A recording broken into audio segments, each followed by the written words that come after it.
And when it comes to video games, sometimes we have a lot of questions, but you know what? Today, I've got some of the answers. You might not like all of them though, but we'll deal with that as they come up. As I'm Jules, this is WhatCulture.com, and these are 10 video game questions you didn't realize had been answered.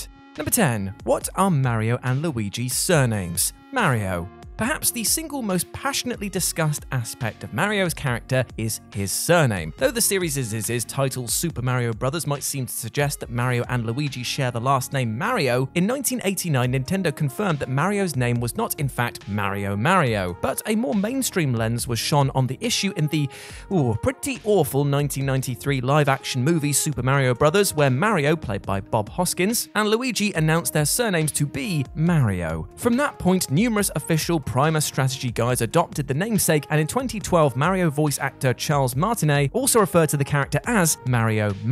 It wasn't long before late Nintendo CEO Satoru Iwata reiterated that, in fact, Mario had no last name, which was confirmed by Mario creator Shigeru Miyamoto. By this point, the back and forth had been exhausting enough that most fans assumed there was no clear-cut final decision on the matter. But in 2015, Miyamoto finally put the matter to rest at the Super Mario Bros. 30th Anniversary Festival, where he asserted once and for all that Mario's full name was, indeed, Mario. Right, can we stick to one answer now, please? Number 9. Who were the fighters in the opening titles? Street Fighter 2. You won't find many opening title screens more iconic than that of Street Fighter 2, which memorably features two unnamed fighters sparring on the streets, one sparking the other out before the game's title flashes up. If the fleeting moment hadn't been much lingered upon by most players, then there are still those who wondered for literally decades, who the hell are these guys? Considering the two men aren't part of the game's roster, it was reasonable to assume that they were simply nameless, generic character models quickly rustled up by the game's artists, possibly as proof of concept before the finer gameplay details were hashed out. But the question of their identity was categorically solved back in 2016, where fans discovered Japanese Capcom web pages which referred to them as Max on the left and Scott on the right. The translated information on the page doesn't shed more light on the pair, beyond Scott disliking Caterpillar for some reason, and Max disliking Sober Thing, apparently, but at least fans finally got to put official names to the combatants' faces.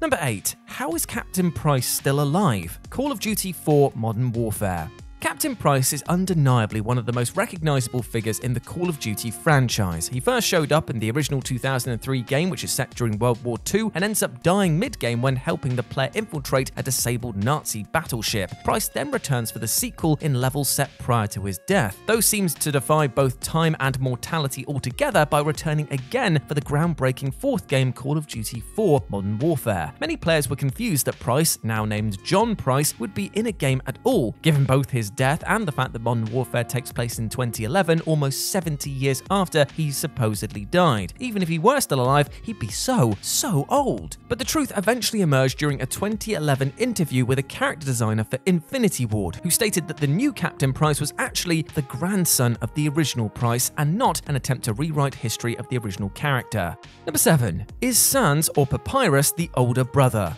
Undertale. Two of Undertale's most beloved characters are skeletal siblings Sans and Papyrus, who together guard the Snowdin Forest. Their popularity has caused many fans to ponder the exact nature of their fraternal relationship, namely, which one is the older brother and which is younger. Though fans still debate this today, the answer was actually confirmed in a now deleted 2015 tweet from Undertale creator Toby Fox. He said that Papyrus would use the term Aniki in the game's planned Japanese translation, which is a term typically used towards older brothers. This was clarified beyond a doubt in 2017 when Undertale finally received an official Japanese translation, where Papyrus calls Sans Ni-chan, which is an immature means of referring to one's older brother. So Sans is the older brother then. Glad that's settled. Number 6. Is Bigfoot actually in the game? Grand Theft Auto San Andreas. There aren't many video game mysteries more enduring than the belief that Bigfoot may indeed be roaming around the forests within Grand Theft Auto San Andreas. Almost immediately upon the game's 2004 launch, rumors began spreading online that it was indeed possible to catch Bigfoot, with mischievous fans even faking screenshots and, once the game hit PCs, generating mods to trick inquisitive fellow players. Though the series has moved on, some players haven't, because there are those who still remain convinced that Bigfoot is still hidden within the game. And while it seems that the Bigfoot enigma is destined to be one of gaming's great unanswered questions, it's important to remember that the then Rockstar CEO Terry Donovan actually confirmed many years ago that there is no Bigfoot, just like in real life. Oh,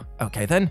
Cheers for smashing my dreams. Number 5. Did Zero kill the original Mega Man cast, Mega Man X? The Mega Man X spin-off series began in 1993, set 100 years in the future while following a new iteration of Mega Man known as X and his partner Zero. Before long, fans began to speculate about what happened to the Mega Man from the original series, and so the popular fan theory was born that Zero went crazy after being activated and straight up murdered the original Mega Man, along with all of the supporting characters before the events of this game. The fact that this theory is so tantalizing and convincing has allowed it to stick around for many years, no matter the fact that Mega Man creator Keiji Inafune has flatly rejected this notion outright. In a years-old interview, Inafune declared that it wasn't in Zero's character to kill anything in that way, even if he frustratingly refused to elaborate on what actually happened to the original Mega Man crew. Number 4. Is Shepard reunited with their love interest after the Destroy ending, Mass Effect 3?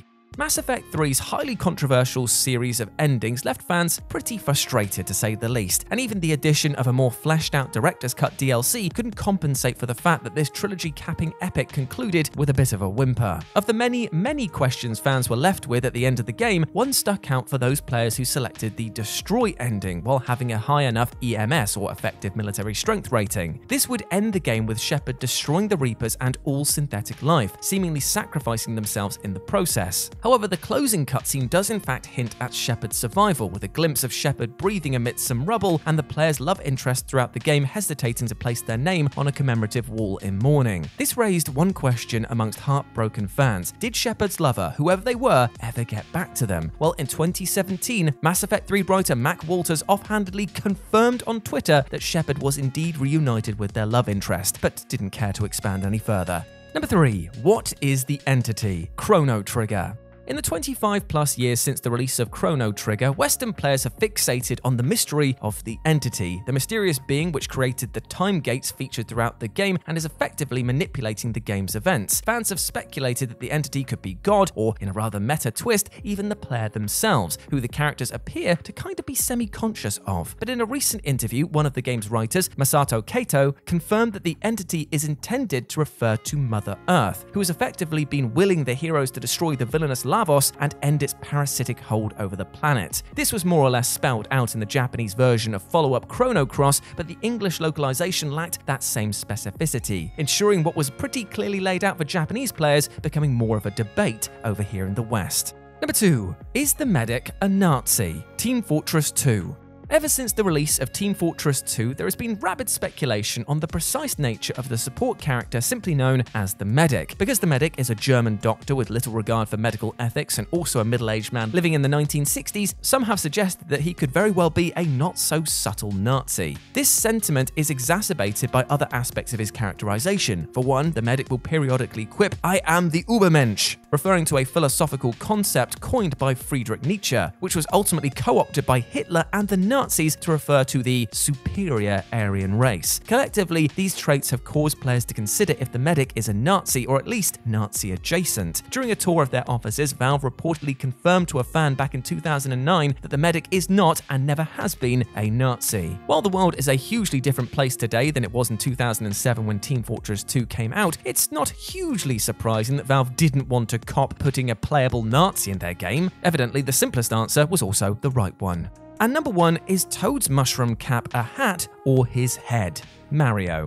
One of the most passionately argued debates in all of gaming lore revolves around Mario's adorable sidekick Toad, and namely the cute mushroom cap that he wears atop his head. Some believe that the cap to be a hat, while others believe that it's actually part of his head. The 1989 animated TV series The Super Mario Bros. Super Show, whilst not being canon, first planted the seeds for many fans that Toad's cap was in fact a fashion item rather than, part of his body, as he was occasionally seen removing it. Many a fan have gotten themselves into intense war of words on social media about the true biology of Toad, and though there are still those that get blue in the face about it today, back in 2018, Super Mario Odyssey producer Yoshiaki Koizumi settled the matter for good. His 2018 Q&A video confirmed that yes, Toad's cap is his head. But despite this creator laying down canon, fans are still huffing and puffing about the supposed truth to this day. You can't please some people, can you? And there we go, my friends. Those were 10 video game questions you didn't realize had been answered. Hope that you enjoyed that, and please let me know what you thought about it down in the comments section below. As always, I've been Jules. You can go follow me over on Twitter at RetroJ, or you can swing by Live and Let's Dice, where I do all of my streaming outside of work as well as my Warhammer Battle Reports. So if you're into that sort of thing, then go check it out. But before I go, I've got a question for you. Who, listening to this video, is a massive ledge? It's you, my friend. That's obvious. Come on now. And you deserve all the best things in life, like love, happiness, and success. I want nothing but the best for you, my friend. Now go out there and smash it. As always, I've been Jules. You have been awesome. Never forget that. And I'll speak to you soon. Bye.